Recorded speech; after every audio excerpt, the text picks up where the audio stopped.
Shai Gilegous-Alexander is in the top 5 in the NBA for points per game, value over replacement, and win shares, and in the top 10 for shots per game, box plus minus, and PER. He also just made his first All-Star game and has officially ascended to star status and is on the fast track to superstardom. Not bad for a guy who was drafted 11th overall and whose draft comps included Alfred Payton and Sean Livingston. But how exactly did this happen? How did the skinny combo guard tweener from Canada become one of the NBA's best players? Shai played his college basketball at the University of Kentucky. He was a part of the team that eventually made it to the Elite Eight before losing to Auburn. His length and activity on the defensive end were immediately evident. But his footwork and ability to beat his man on his drives were the attributes that had scouts most excited. His shooting numbers showed potential too. With that being said, he was far from a slam dunk prospect for most evaluators. His thin and wiry frame had many wondering if his body could hold up against NBA level physicality. Yeah, you should eat though at some point, huh? Especially considering how important his driving ability was in his scoring arsenal. He also was not the most accomplished ball handler and was prone to silly turnovers, and the offense often stagnated when the ball was in his hands. To be fair though, it's not like Kentucky was full of snipers, so the spacing did hinder him a lot.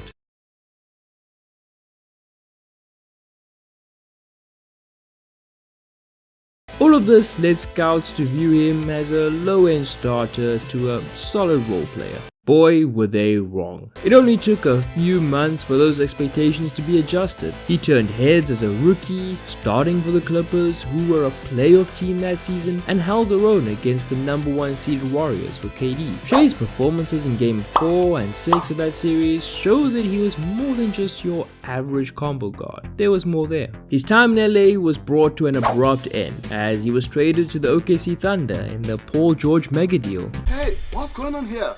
Hold it.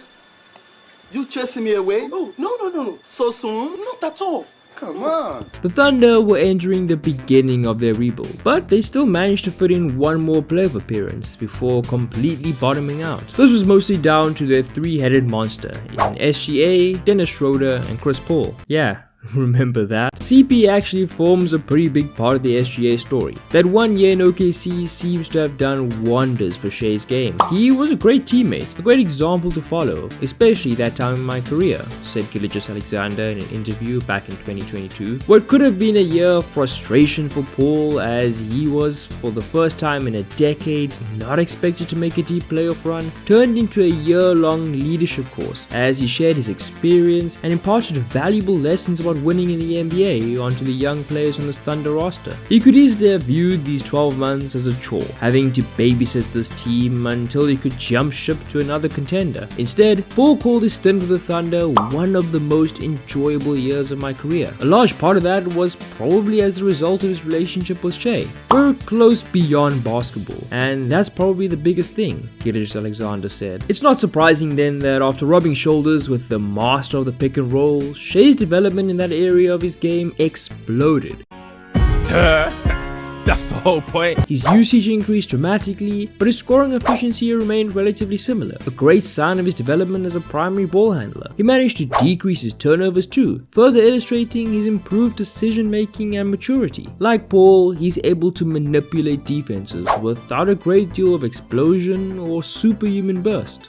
Got a paddock on my wrist, doing front flips, giving you my number, but he's learned a lot from Chris this year. How to control the game, understanding how and when to pick your spots to take over, an anonymous Eastern Conference scout said. His passing did still leave something to be desired though, especially when you compare him to CP, which I get is an entirely unfair comparison. To be fair though, his passing out of pick and roll possessions did rate as very good according to Synergy. This is largely due to him being able to break defenses down with his driving threat, which opens up opportunities for teammates. Thunder were also wasteful with the opportunities Shai did generate for them. Trying to work out Poole on the pass, they keep kicking it out to Dorman.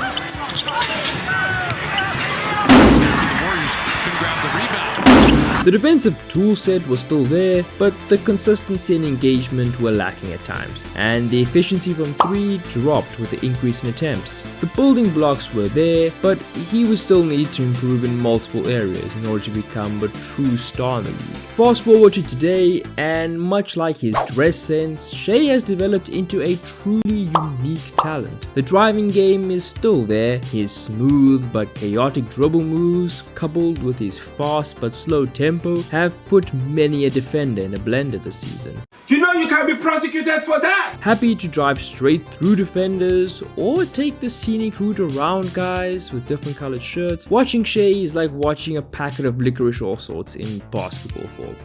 Oh my god! This is what he does! His bag is the size of Texas. Matching up with him on the perimeter is like trying to stop a lion from attacking a springbok. He'll likely get eaten alive, and he'll just get to where he wants to anyway. Sag off him, and well, he has an array of floaters and an improving mid-range jumper that he can pepper you with until your coach calls a timeout to change up his tactics. Double team him? Well, he'll just find one of the 8 Thunder players averaging over 34% from 3. That's more or less what we expected of Shai though. When you look at the other end, we start seeing some market improvements. Shai is in the top 5 in the NBA for steals this season, and we're finally starting to see the defender we saw at Kentucky emerge in the NBA.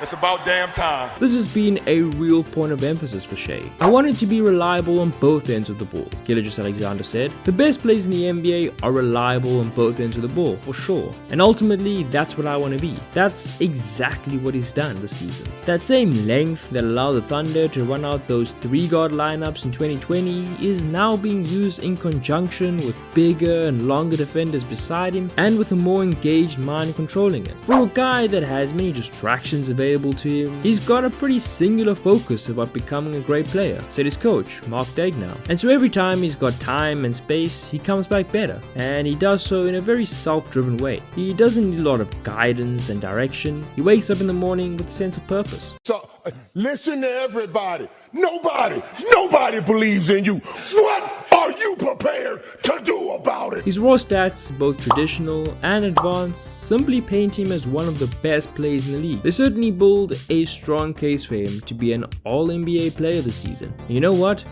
He absolutely should be.